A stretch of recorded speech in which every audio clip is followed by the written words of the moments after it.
Before we jump into this episode, a quick update from the team here at the Foil Project.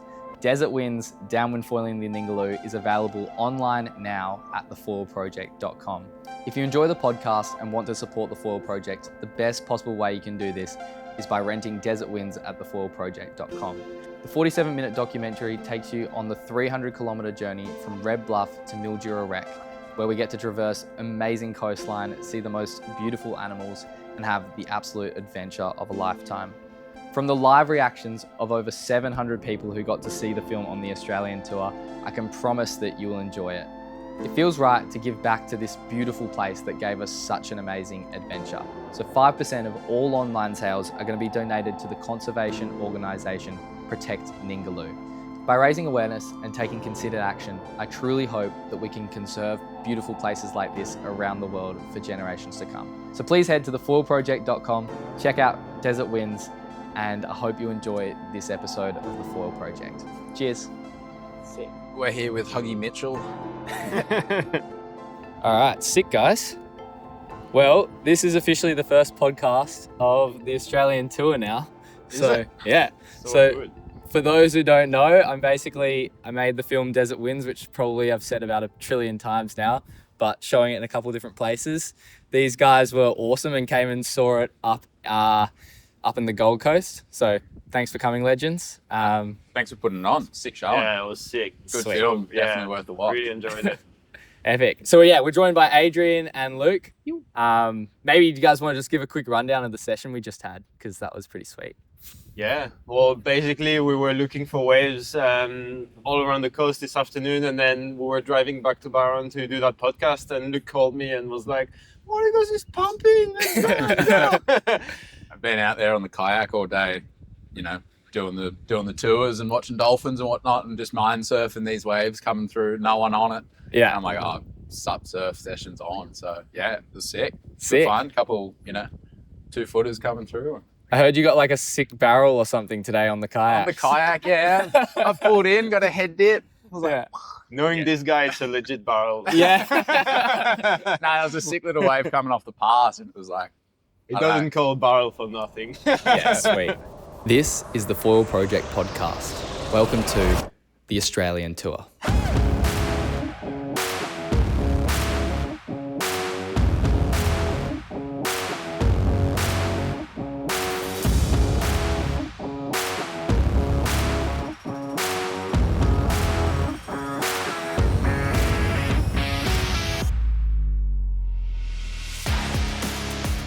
Yeah, no, it was sick. There was some mad little trimmers, like heaps of longboards out.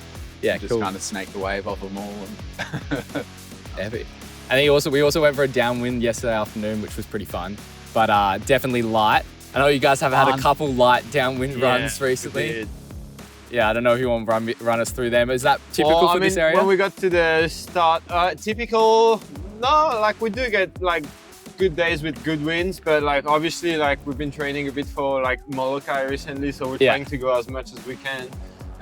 But yeah, I think we're pretty keen to obviously share on with you guys because you're not here every day. But yeah, when we got to the start, like I think everyone was kind of like, ooh, like couldn't really see much out there. So I was ready to drive. I was ready to do the drive back. put it I that reckon way. you were grateful that you didn't drive in the end though, right? Oh, Yeah, it was worth it. I was kind of in my head. I was never going to drive, But we were also riding the same size foil. So I was on a 770 and you are too, but you probably got an extra 30 kilograms of me or something. So yeah, it was tough. But we got it done. We got it pure done. muscle. Yeah, Yeah. no, it was fun.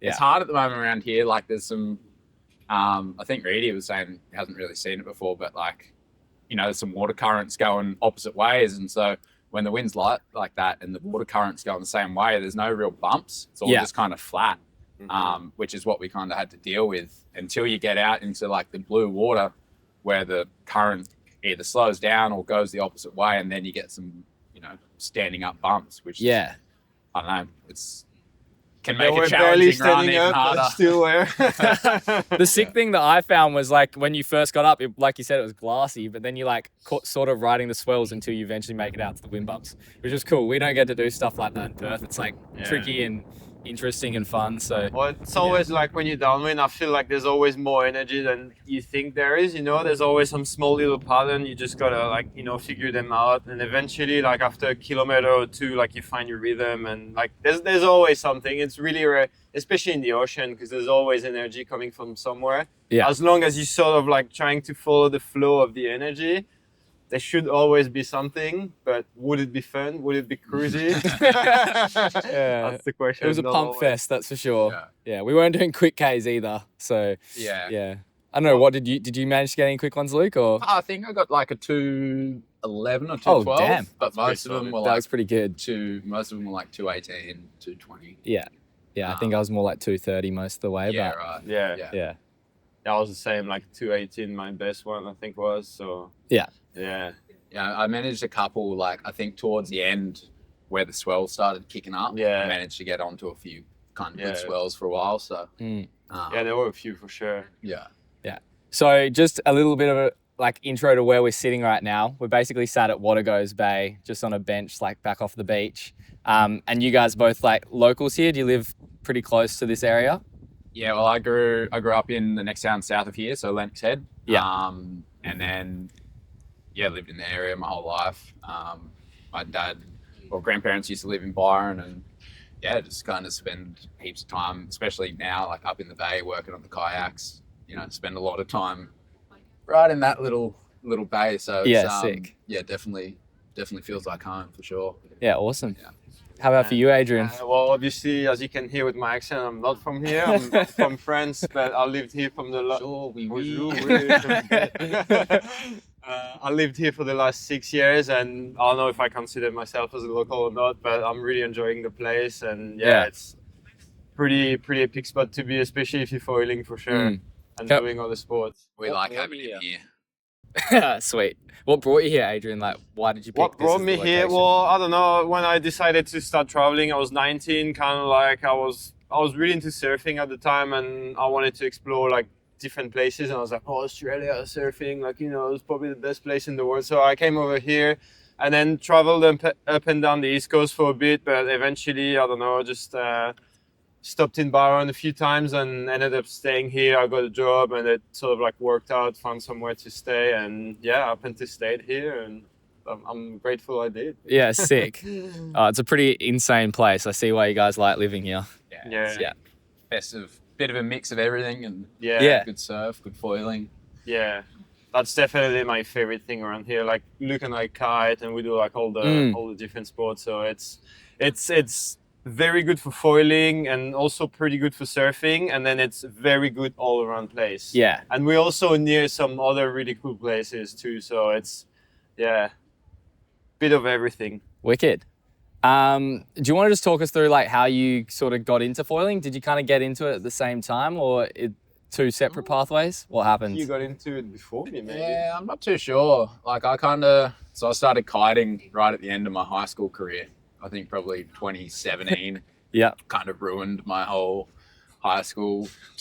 Just like watching YouTube on like, kite tutorials, and that took up like most of my time. And I think after a year or maybe a year and a half of just kiting, I got into foiling through a mate who got me into kiting actually. So he lent me a setup, and I started kite foiling. And Does he still do all the foiling with you now? He never really did. So he runs a shop down in Sydney, runs Kite Power. Okay, sweet. He kind of hooked me up with the setup and got into kite foiling, and one thing led to another, and got a prone board made up. The rest is history really. So I'd probably say I started proning in late 2019, maybe. Yeah. Sick. I actually wanted to just quickly talk about the kite session you had the other day, because Adrian said you got like 15 barrels in 2 hours. 20 barrels in 2 hours. That was a sick Mental. session. It was like this little like kind of A-frame, like the swell direction was coming kind of east, and it would get broken up across this patch of deep water, and so you'd almost Sick. get like this A-frame coming onto this like rip bowly thing at the same time. So it was like just a perfect recipe, and you could come in like behind the peak, just get perfectly slotted and spat out. Like, Yeah. I don't know. Do you reckon that would be like your favorite type of session? Like, if you were going to pick any session on the water, would you pick that? Like, because that sounds just like insane. It's pretty fun, dude. Yeah. Like, yeah, I don't know. Like, surfing's always got a special place. But then, you know, I always imagine kiting as surfing without paddling. Yeah. If you can get barreled and cut sick turns at the same time, then yeah, it's pretty like. Yeah, it looks pretty mental. Well, it's like, what other discipline can you get like 20 barrels in like an hour and a half? Like, it's literally none. Literally like, crazy. Even towing, I don't think you could. Like, Yeah, just a volume of waves that you and like, you know, you can ride waves and read them completely differently. You know, like slingshot yourself down the line and hit sections you never normally hit. I was like way overpowered on my 7 meter. It was like 30 knots. I'm like 75 kilos, and we were both on a 7. I was that's usually not a good sign for me. Yeah.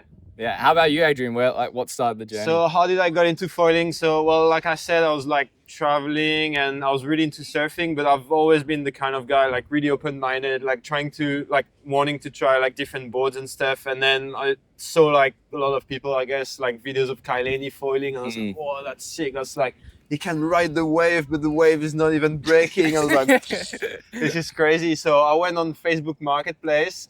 And I found this setup that was like an old, like yellowish, like short board with a Nash truss, like bolted on it. Yeah. And I drove into the hinterland here, like way past Mullumbimby, like probably an hour and a half inland to this guy. Like he had like a crazy, like yoga guru, like he was a really weird guy, like massive beard and stuff. And I got there, obviously didn't know anything about foiling. And the whole setup was completely trashed. Like all the bolts were corroded in it and stuff. But I had no idea. I was just like, whoa, this is the foil, it's sick. So what was he using it for? That's why. I think what happened is like he was really keen on it and he tried hips, couldn't really figure it out. And then I think he was pretty off it. Because I saw him like a year after I bought the setup and I was like, oh, did you made it work? Like the setup, did you actually like, you know? I was like, yeah. He was like pretty impressed by that. Yeah. Anyway, sick. I bought it. Was that the Nash setup? Yeah, the trust one. Yeah. And I bought it for $600 or $700. And anyway, drove back to Byron and went straight right before sunset to the main beach. And the waves were barely breaking. But in my head, I was like, I could see videos of Kailani. I was like, you don't need breaking waves for this. I was paddling like an idiot and like nothing. I was like, oh, is this thing actually working? But then I actually looked some like videos online. There were only a few at the time. So did you get the McCoy board with that No, foil? I didn't, but the board I got was very much like that board. Okay. Yeah, sick. I remember the board like Adrien sailing around on for so long. It was like a 6.5 foot old school like McCoy board. Retrofitted with foil boxes. Yeah, that board was about to snap. The mast is like slammed to the back, like it was a centimeter at the back of the tail. Yeah, no, it was like insane. Is that you reckon Kailani was the first you saw riding foils? Oh, I don't know. I can recall that, and I can recall also, I think like up on the Gold Coast, there was like a signature foil shop or something that popped up in Coolangatta, and I remember walking by this shop and seeing like, oh, foils. So I was kind of like interested in it, but I think Kailani was definitely the first one. Yeah, I remember. I don't know what surf film it was, but like Laird Hamilton, Yeah. towing like big jaws with the old school like ski boots and the kind of like the old air. Yeah, that's like foil. old school. Yeah, you would have been looking at that ages ago then. I was real young and we watched that surf movie. I can't remember what movie it was from, but yeah, it was pretty crazy. Yeah, sick. Definitely didn't think it would, really lead to much. I know, it's crazy. I remember still the first time I watched it was a Ben Gravy video randomly. Really? And he'd like bought it, like, because I was just watching Ben Gravy as a kid. Yeah. And then I remember he bought this foil setup and he went out and tried it and was just so off it. He was like, I can't do this. It sucks. Like, I'm never going to foil. I was like, oh, I reckon that looks like pretty cool. Maybe I'll do it one day. And then, who knew that would become this? Hey, it's pretty cool. Well, when you think about it, the foils got so much better. Like we've got our mate, like Scott just told like one of our friends, he literally lived in Germany for the last 3 years, like hasn't surfed, hasn't foiled, hasn't done anything. He was really keen on it, but we gave him a tow session in the river and within a month he's now doing bay run, like which is like 3 or 4, like no, probably like 2-3 kilometers of like riding waves across the bay. He's been doing it for a month. That's insane. That's crazy. Unheard of. Yeah. Yeah. Last time I saw him, I was like, "Oh, I'm working on my cutties." I'm like, "Oh, wow, yeah, cool." You're like, dude, it took me 3 years to get to this. mental, yeah, pretty much. But then you look at the wings that we learnt on, and they're like this thick. Oh, it's and mental. they're like, I don't know. I was looking at my first wing the other day, and it was like, Oh, you still got it? yeah. Yeah, that's sick. I reckon like that you should never get rid of your first wing. Although I was selling heaps of gear, and I was like, I should just sell it, and I was like, nah, you got to keep it. Yeah. I mean, who wants it anyway? Like, Oh, you feel yeah, bad exactly. whoever you sell it to. $50. Yeah, exactly. Yeah. So what, like, recently you're obviously going to do the Hawaiian races this year. Have you guys have both done it before, or you've done it before, Adrien? I've done it last year, and I think Luke's been over there, but Yeah, I was kind of over there last year in Maui just before the race month. Yeah. Just doing some shooting and stuff with Axis. So got to do heaps of the Maliko run, but yeah, didn't actually get to race. I've only done one race, and that was down in Sydney. I think that's where I met you. Yeah, sweet. hey. Good. That's all right, come in. It's Byron Bay, we like to share. Exactly. Bunny, last Who are time those guys? last time I was doing this, like Yeah. doing some shooting and like stuff, Yeah. video stuff. Hopefully that's good. She comes past. Oh, hey, blah, blah, blah. And she just And I thinks was you're like a famous celebrity. same, like, You probably think you're a rock star now. Yeah. Which you kind of are. Yeah. no. Mate, seeing those cutbacks you were doing with the paddle out there, that was pretty That was exciting. pretty Dude, rock so star, much for fun. sure. That was sick. Yeah, it was fun. Anyway, so Hawaii, I think we were talking about, and you were doing the photo shoots beforehand. Yeah. So I did some shooting and riding Maliko, which was sick. Epic crew over there and epic run. Yeah. But yeah, and I haven't done any of the races, so keen to get over this year. I think I'm going to go all 4 of them, hopefully. Mm-hmm. Sweet.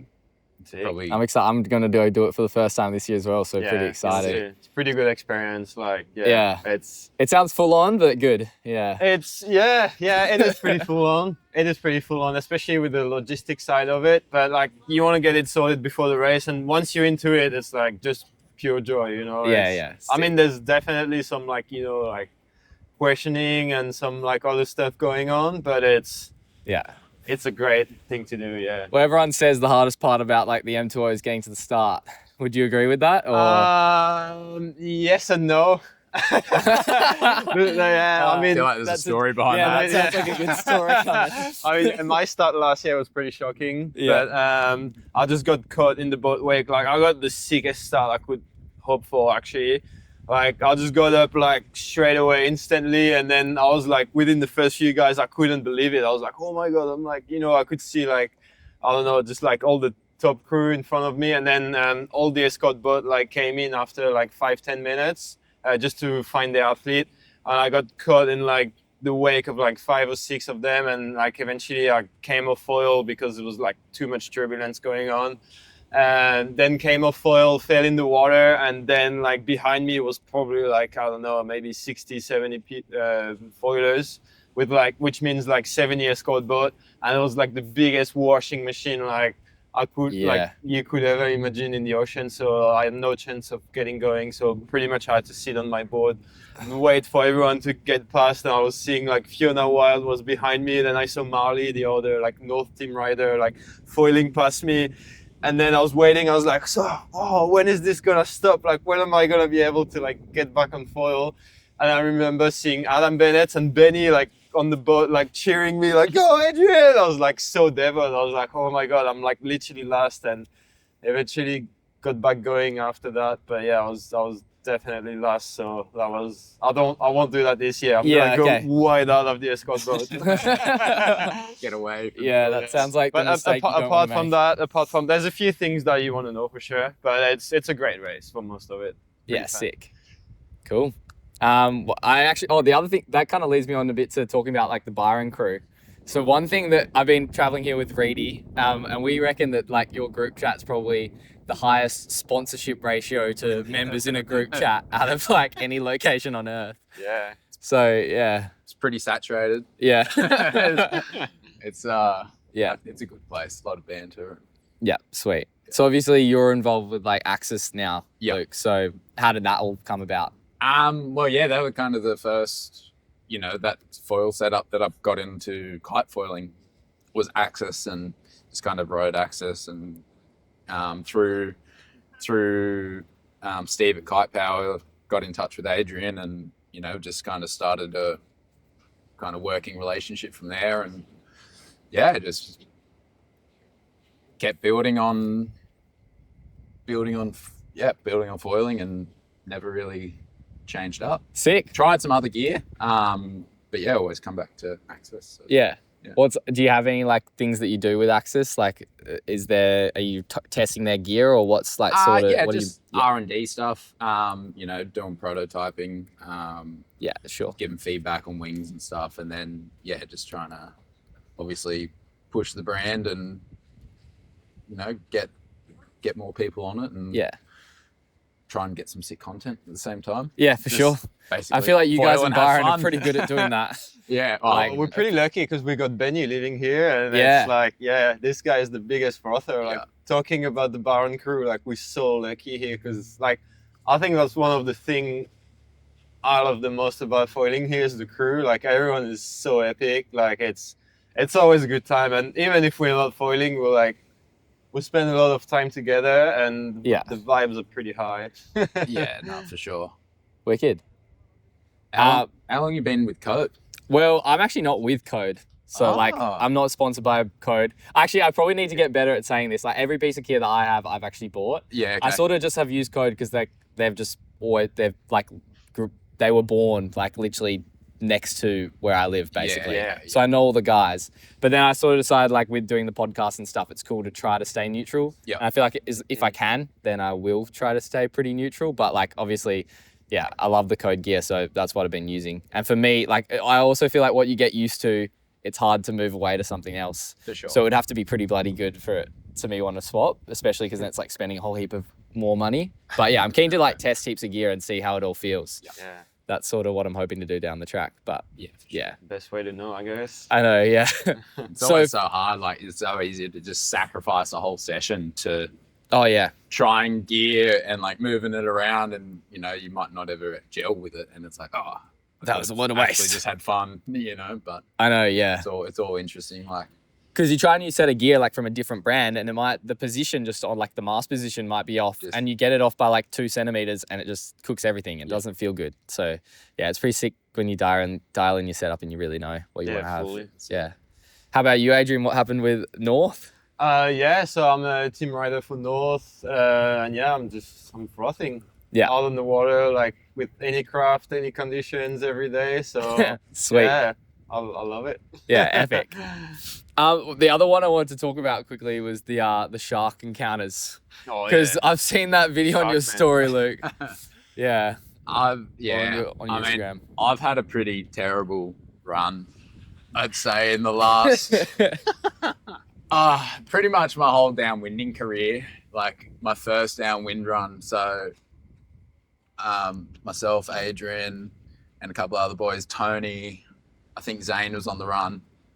And went from Hastings back to Byron, which looking back, it's a pretty ambitious first run. It's like 30 kilometers. Jesus, that was your first ever downwind run. That's friggin' Have you ever been on that? Yeah, you did the flat water with that green visor. Yeah.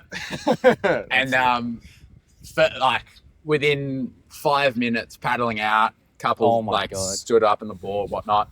Hammerhead shark comes towards me. I'm like, oh crap. This is my first session, and it was like straight into the deep end, but I was just little and kind of skirted off. But in the last kind of 4 months, since the start of the year, I've hit 4 sharks now.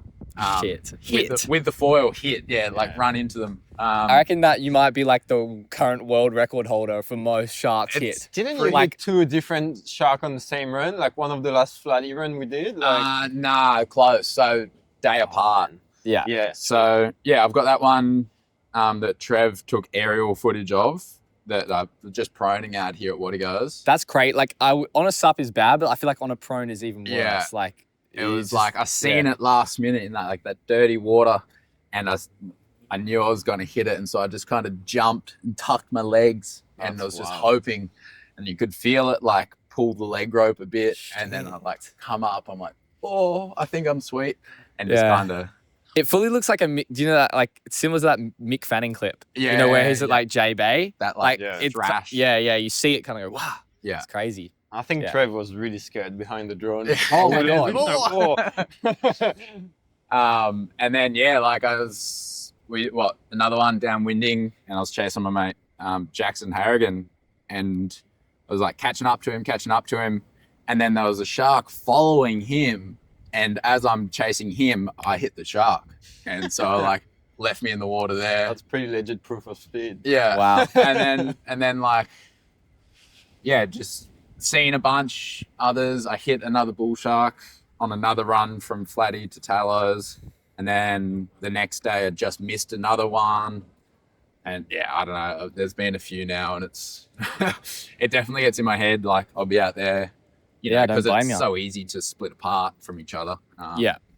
And some of these runs, like, you're 3, 4, even more kilometers offshore, and you're pretty solo. So I don't know, it definitely runs through my head a lot now, but Have you had the same experience, Adrian, or like it's just? Well, to be Sure. honest, not really. Like I have seen sharks out there, but I feel like the more I see them, the more I'm comfortable with it I get. Yeah. And I've definitely never hit one.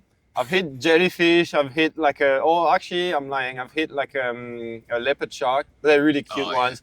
I actually felt really bad cute. for Yeah, it. yeah. But no, I'm enjoying the wildlife out there. even today, like on our sup foil session, like I went over the top of a shark. Yeah, I saw some tiny ones. Oh Yeah, right, I wasn't looking out for it. I mean, there would have been everywhere. There was a bloody bait ball as we like paddled out, right? there There was was fish. heaps of There was fish around. yeah. And Basically, seagulls it's just diving pretty easy left, to right, and figure centre. out wherever Luke is on the water, stay away from it. Yeah. Yeah. I've definitely got a bad run with them. but- No, I reckon for Shark listeners magnet. though, like so you've hit 4 sharks. Yeah. I'd be interested to see if like anyone's hit more than 4 sharks. Like send a DM through, and we'll talk about that as well. Within because- how long? What's the time? Yeah. Wait. What's the time frame? Oh, Yeah. what month are we now? The Like 4th? April? Yeah. Yeah, within 4 sharks in 4 months. Okay, if anyone can beat that, One shark a month. It's pretty legit. yeah. Yeah. We'll create like a leaderboard or something, and 4 sharks in 4 months. I think that's gonna be pretty hard to beat. But Sweet, I'll take the title. take the title. Most unlucky foiler. Yeah, Maybe Kai Thompson actually could be in the mix with that. yeah. Yeah, really. Maybe, but like I think he won't like you're the best for sure. You're on the top of the board. Yeah. I don't know, No, that's psycho. but yeah, no, Yeah. it's Kind definitely of cool though, because like you've hit them, but nothing's happened, you know. So Yeah. in a sense, it's kind of like reassuring, I guess. Yeah, definitely. And I mean, like in my head, how I justify it, I still don't want to see them. But if you're an apex predator and you're getting broadsided by this thing going, 30, 40 kilometers an hour, it's a pretty solid impact. I don't think you're really going to hang around. And that's how I kind of calm myself down. I'm thinking that it's darted away. So Yeah. I mean, it's good that you're still going out there even after doing that. Like, if you manage to get your head around that, then yeah, I'm sure it's only good things to come from there. Yeah. hope so. Yeah. Well, when we start like the Molokai to Oahu, like Kaileni said last year, I think it's called Iliot Point or something Yeah. on Molokai. Kaileni said it's like literally the sharkiest place in Hawaii. Right. So like for me, my goal this year is gonna be not to fall off from an escort boat, not to fall off from a big tiger. Yeah. But yeah. And my goal, Maybe we I'll should start stay as together. far away from Luke as possible. No. I'll hang a lamb shank off the back of your board or something. I'll stay Bit of with you because decoy. you're my friend, and I won't let you down. I was actually going to ask you, Adrian, you mentioned us today that the best bakery in Australia that you've been to was down in Margaret River. Yeah, absolutely. That's the best one yet that I've found. Yeah, which I can't remember the name. It's like the really pink one, like when you get when you just get into Margaret on the left. Yeah, I think there's a servo next to it. the one Yeah. with all the couches in it. Yeah, Yeah, that I one. know. That one. Yeah. No, it's definitely the best one that I found. It's like nearly at French level. Yes. Very That's a close. bold claim. Very close. croissant. Yeah. Yeah. Any good ones around this area, or they're not up to scratch? Oh, the Sustainable Bakery is pretty good. There's that one in Suffolk, or that's also on in Brunswick Head. Sorry, they're the same. That's pretty good too. But Have you been to Massa? yeah. So I'm gonna sound like a picky Frenchman. Oh, here we go. I used to like it, but I think they changed like owner or something, and it's not the same. Yeah. I sound old when I say that, but yeah. Anyway, drink kombucha. I'm a kombucha fan, kombucha addict. And this is by far my favorite drink. If anyone wants to hit Adrien up with a kombucha sponsor, he'll gladly. Yeah. Take I was it. just gonna ask for it. Put on your story like kombucha sponsors anyone, or maybe like if you'd had said that bakery was good, who knows? You might have ended up with sponsorship of kombucha from them. Man, I'd be frothing on that. I think Adrien gets through about 2.5 liters of kombucha a day. Wow. That's what keeps me boiling. Yeah. Stops the cramps and everything. Yeah. Geez, you had a solid day yesterday though as well. You went to we did that downwind run, and then you told us today that you went to the gym afterwards. Well, I've just signed because I've been going to the gym at the surf club like when I'm working. And I've signed up to that gym like literally the night before like the run that we did yesterday.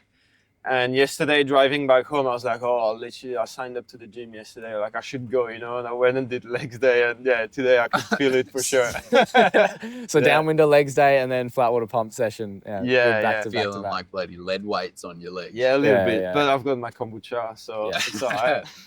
Are you doing any training? Yeah, I've been trying to do a heap of training. As in like gym stuff, or just a bit of gym time stuff? On board? Yeah, I'd say I probably do about. I've just done like sort of general body things though. Yeah. Like nothing specific really. Yeah. It's like if I go to the gym, I'll normally do like a 40-minute kind of like HIIT session type thing with a bit of everything. Yeah. But what about you? Something similar? I mean, I've never really gone to a gym.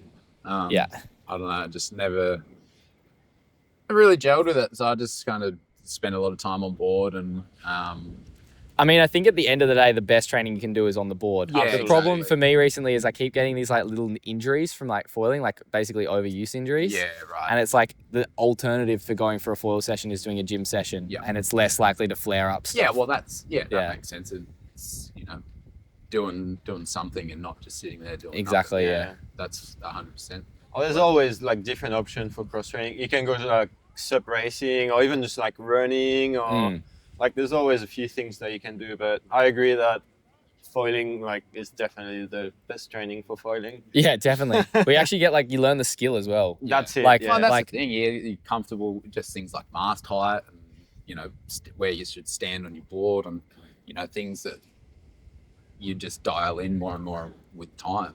Yeah. And I think I don't know. The other thing I'm doing is stretching because I never used to do that. So yeah, and has it made a difference? I think so. Do you feel like it's definitely like just staying a bit looser, not really gassing out so quick. Yeah, and then like not being so sore the next day as well. Yeah. Are you doing it after sessions or like in the morning? What's the kind of go-to for stretching? Yeah, I kind of stretch in the morning, and then if it's been a hectic session like yesterday's downwinder, I'll definitely stretch out after that. I don't know. I generally get pretty lazy with it too most of the time. Get down there and you see the waves and you're like, oh, gotta go. Yeah, I know that feeling. Yeah. Like, yeah, you feel like you just want to get out there, hey, and stretching on the beach sucks. Yeah, it just takes too long. You're like, nah. I don't have the time today. Yeah. But no, that's good. What about you, Adrien? Like, is there any specific stuff you're doing training-wise? Well, I got into yin yoga last year with my mate Scott, and it's been pretty good. Like, I'm definitely like not really good at it, but I'm improving every time I go. So I'll do a bit of that, a little bit of gym, and I really enjoy like trail running also. Just running in nature. It like breaks up from like being in the ocean all the time. Yeah, which I still love. But drop a brag. How long was the run that you did the other day around Indian Falls? Oh, like 23 kilometers. But holy shoot! But it's fun. When you see this bush trail, it's like steep. Shit. Yeah, I think it was only like 700 or 800 meters of like incline, but it's different than road running because you're walking and stuff. But actually, it kind of like related because the week after that, I did like an hour of pumping in the wave with a really big foil, but I did find some crossover in terms of like similar rhythm. When you're pumping like downwinding and when you're running, like when you run trail, like you get to the things start. Vary and stuff, right? Yeah, you get to the start of a big hill, and within the first like 30 seconds, you're like, oh my god, I'm gonna have to stop. I'm gonna have to walk. And if you stick with it a bit, you find your rhythm. And downwinding, I did find like some like similar. When you like first get started, you're like, oh my God, can I keep going? And if you push a little bit harder, then you find your like rhythm. Yeah. I don't know. No, I know like a lot of the other down, like I'm pretty sure Clement does a heap of like cross training stuff with running. Yeah. So very fit guy. I know. Basically, what I just heard with Adrian picking up his yoga is now that Adrian's the weird yoga guy with long hair that he once bought the foil off. So It's all come full circle. Can I buy your foil and we'll start the whole process again? I go live in Miller soon. Yeah. Yeah. Too good. What about some other like foiling trips that you guys have been on? So clearly you've come round to WA before, down to Margaret River. Did you have a good time there? Oh man, that was epic. That was so much fun. Those runs that you guys have are pretty epic. Yeah. So I did that, and last year I went to France to the Crozon Foil Fest and Sick. to the Saint-Tropez foil race. And they're gonna have it this year again in October. I think from the 7th to the 12th of October. I think I literally just saw a post about that one. It looked like mental conditions last year, This right? is mental condition, and like just the whole organization, like Steph Bonneff that organizes it, like they've got some like really big boats, so they do all the logistic by boat, and it's so much fun. Like it's just like the way it's structured around like the boat logistic, and so you can pretty much like pick the best run for the day depending on the conditions, and you can do like we did like a channel crossing last time. We started from an island like back to the mainland, and I was without the boat we wouldn't have been able to do it. And yeah, it's been that race was super fun. Is that Crozon? No, so that's Saint-Tropez in the south in the sick. Mediterranean. Okay. Yeah. All the like Voyager guys were there. Kai was there. I was like sharing my room with Kai, and we had a pretty epic time. Sick. I won't tell you all the stories, but you'll have to come next year to figure it out. Yeah. Wicked. That sounds like a sick event. Yeah. I'd love to go do that. That was great. I think I might put that on the plan. Try and get there this year. Yeah. You going back? Yeah, definitely. Yeah. But This you've got sure. You've got a lot of trips planned for this year, Luke. Yeah, a few coming up. So we got Namotu heading over there Sick. for about a month in June. Yeah. Which would be sick. And then kind of I think I'm home for like 3 days. Then I shoot off to Hawaii for the race month. Cool. And then back home for 3 days, and then back to Namotu for another month, and then I'm back home for a week, and then heading to Indo for a kite trip. Yeah, So, wicked. Yeah, so a bit of foiling, kiting, surfing, rolling That's it the all reward for the racing, the kite trip. yeah, well, that's it. But I don't know. Training for me is going to be, I don't know. I'm definitely going to have fun in Namotu in June, but it's the month before race season, and not sure if I'm going to take a SUP board with me or not. So I'm like, in my head, I'm like, oh, I don't know, but no, it'll be fun. Nah. I mean, it depends how like seriously you really want to take the races. Hey, like it's hard. It's pretty hard to convince yourself to go like that crazy hard when you could have a bit of fun along the way. Yeah, but like obviously the guys who win at like Edo are gonna be just putting pedal to the metal the whole way this year, I think. But yeah, it's definitely going to be interesting to see where how much improvement there is from last year. I know. It's almost hard to imagine that you could go much faster than last year. It's kind of scary. Yeah. But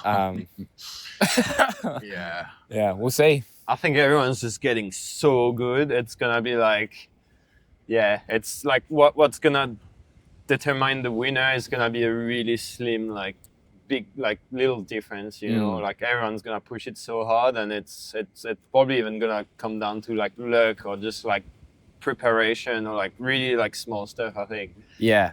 Well, hopefully it's maybe like, I feel like from a spectator side last year, like the best year to spectate was probably like 2023 where there was like all the switches at the end positioning. Yeah. So hopefully it's like maybe something like that this year, but like instead of people falling down, it's just someone gets a wave and like overtakes, and like that'd be pretty cool to see. But I don't know if it's really got potential for that anymore in the sport. Probably, but the other thing is like now there's 4 races, so there's like, and they're all really different too. Like Molokai and M2M, they're like, they're very, very different. Even Imua is like a sprint race, so there's like, I think there's potential for everyone to express their talents, So it's gonna be interesting.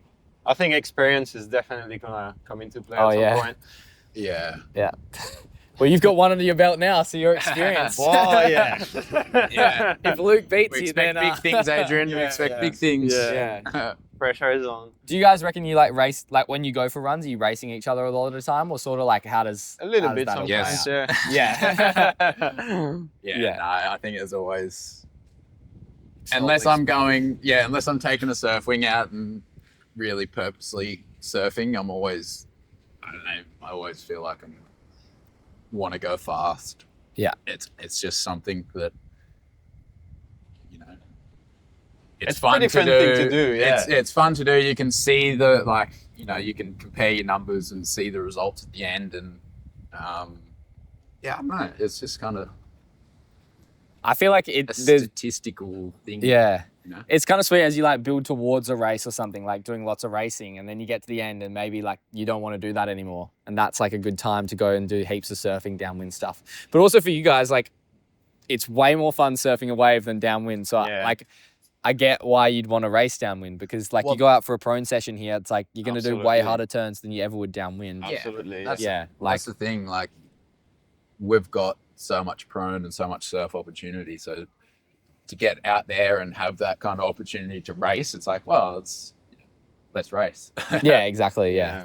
Is that And they're do kind you of guys similar in Perth? Well, or the not? difference for us in Perth is like we don't have waves like this. So our like downwind is often the opportunity to go do like cut wave turns. surfing basically. Yeah.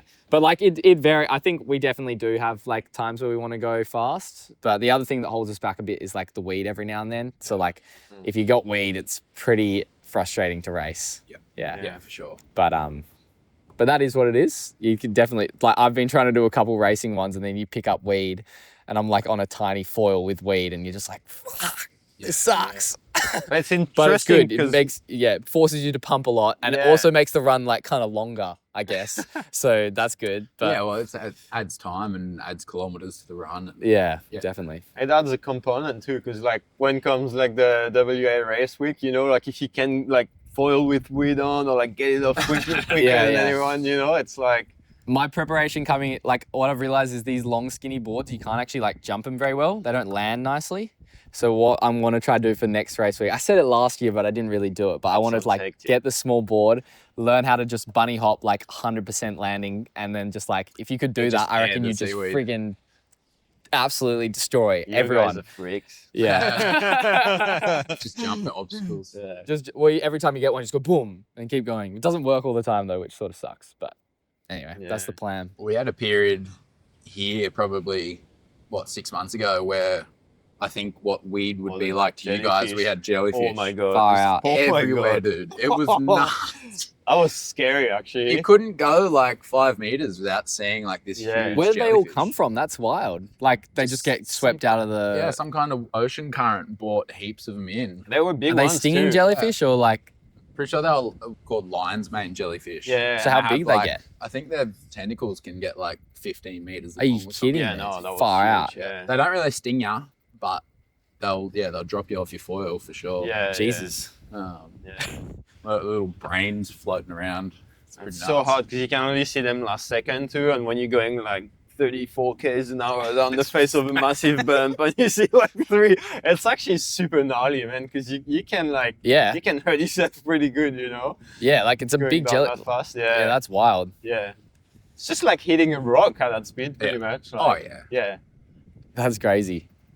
Yeah. What the other segment that we do often on the podcast is like foiling stories. So I don't know if you've thought about it, but like we've always talked about the sharks already. If you had any like key stories that stuck out in your head, or like it could be like a good time, it could be a really crap time. My favorite one we got sent in was a guy over in the UK. I forget his name, but basically he was in a foiling race and then went to the toilet, flushed the toilet, and it basically did a reverse flush while he was in the cubicle. So kind of not foiling related. He's got shit on his feet. Yeah, I know. But then he apparently went out and did all right in the competition. So Yeah. yeah, I don't know. I guess Could I be got whatever. a few funny ones like recently, like because a lot of new people from the crew are learning to downwind, like in the area, and Yeah. because it's pretty coastal and probably maybe it's not busier than Perth, but you know, in the morning or like even in the afternoon when we're downwind, there's lots of people around. They've been calling the chopper a fair bit, like you know, Yeah, someone's right. stranded out at sea. And I remember doing that run before work one morning. I was with Trevor King and like some other crew.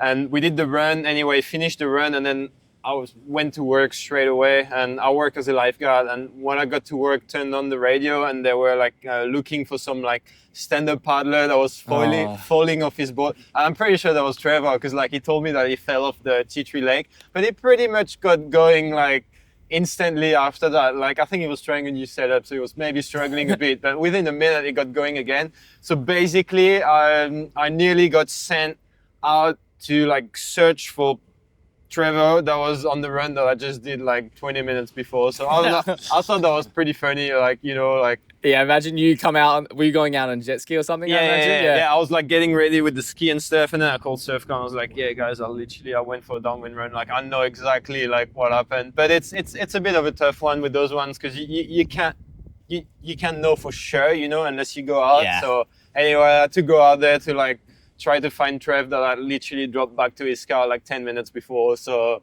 yeah, it was pretty funny. Yeah, it's pretty common around here, because like all the downwind runs that we do, like you're pretty much starting from or going past headlands with heaps of people watching out. And so you know, there's been heaps of runs where you'll come in and there'll be police car on the beach, or there'll be a Westpac chopper coming out over the top of you, or there'll be the police boat come up behind you. Or the surf club jet ski comes alongside I reckon there'd you. be a sick sticker to like get made up and just put on the side of the board. Yeah. Bullying is not a crime. And the other But thing like legitimately here, like, because same thing happens in Sydney all the time. Hey? Yeah. And we get it. We got it in Perth a bit, but I feel like people have just got like, there's enough of it happening now in Perth, and it's visible enough that people have sort of just got used you guys to it. probably have more of a downwind culture with all the surf ski and stuff. Yeah. Like people are like used to see that. Where here it's kind of like, Yeah, it's not like that. Yeah. Wind's not as common here. No. Sick. Yeah. Did you have one that came to mind, Luke? Yeah, I got a little bit of a story. It's we were doing a downwind run. I can't remember who was on it, but Jason Breen, he came on the run wing foiling, and I was borrowing a mast, or I was borrowing a wing from a mate, and we couldn't get something apart. Anyway, it ended up getting a little bit of a bashing to get off, and anyway, we got it off and got everything bolted up, and I got about halfway into a 16-kilometer run. I was probably about 2 kilometers offshore, and I came down, and as I'm paddling back up and really pushing hard on this foil, it just went snap, snapped in half. 2 kilometers out to sea, and not fun. no, Jason kept me company. He was winging around me, you know, kind of keeping the sharks at bay. It was right off the Three Sisters at Broken Head. Yeah, damn. Which it's like the most green zone protected fishery, like shark haven in this part of the And when your name is Luke Hangston, there's reasons to be worried. Yeah. So yeah, that was a very nerve-wracking paddle back to shore. Yeah, but, geez. yeah, we got it done. Yeah. Was coming in all right? Like, there's not too many spots here that are hectic to come in, or it really depends on the swell? It was sweet. Like, there's all beaches along those headlands. So yeah, it, all just sand. You know, didn't have to walk up any rocks or anything. Sweet. I'm pretty sure. I don't even think there's anywhere along the coast here you could get caught without having to paddle like 500 meters to a beach.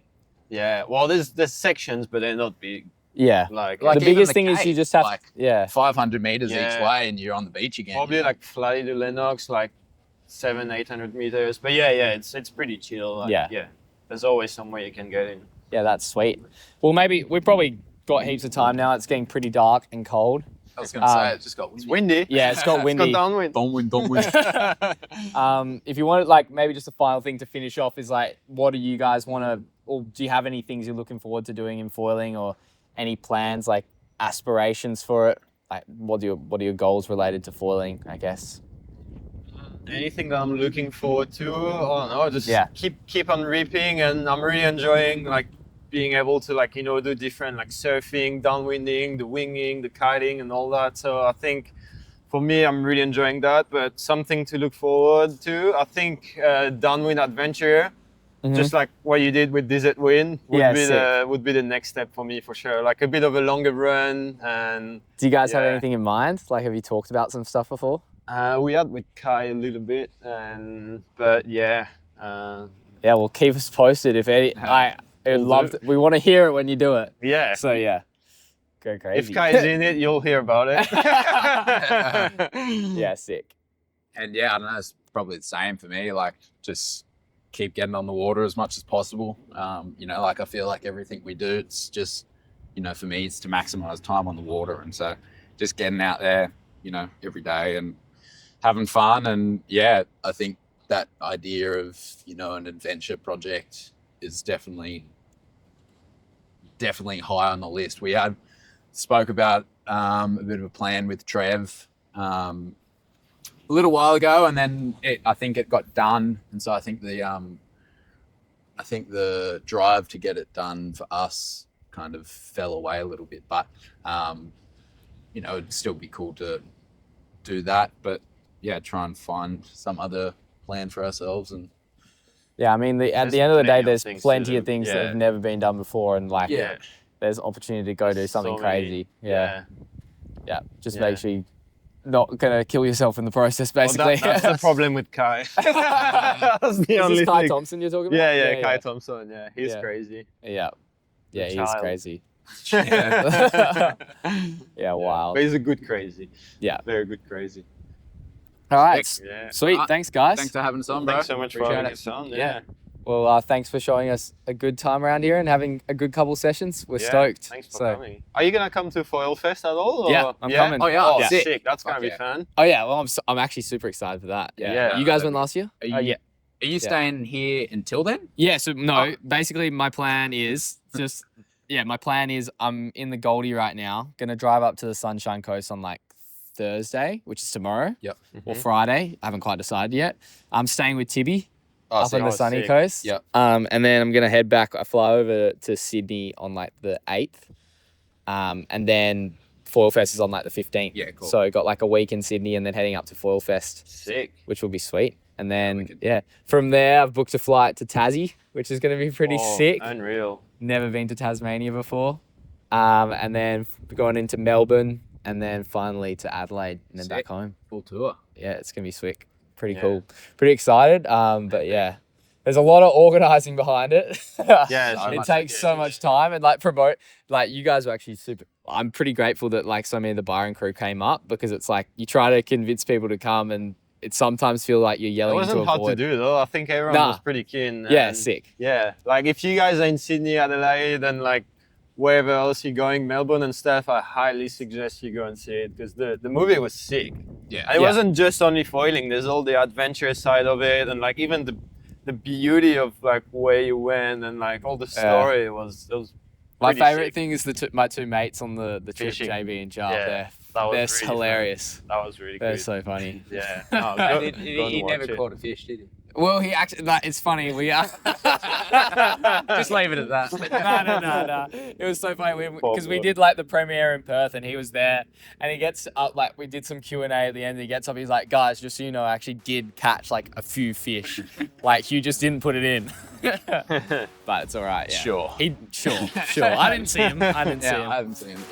Yeah. All right. Thanks, guys. Thanks, man. Cheers. We'll see you We'll do. in Hawaii. See you after shortly. Yeah. Sweet. that.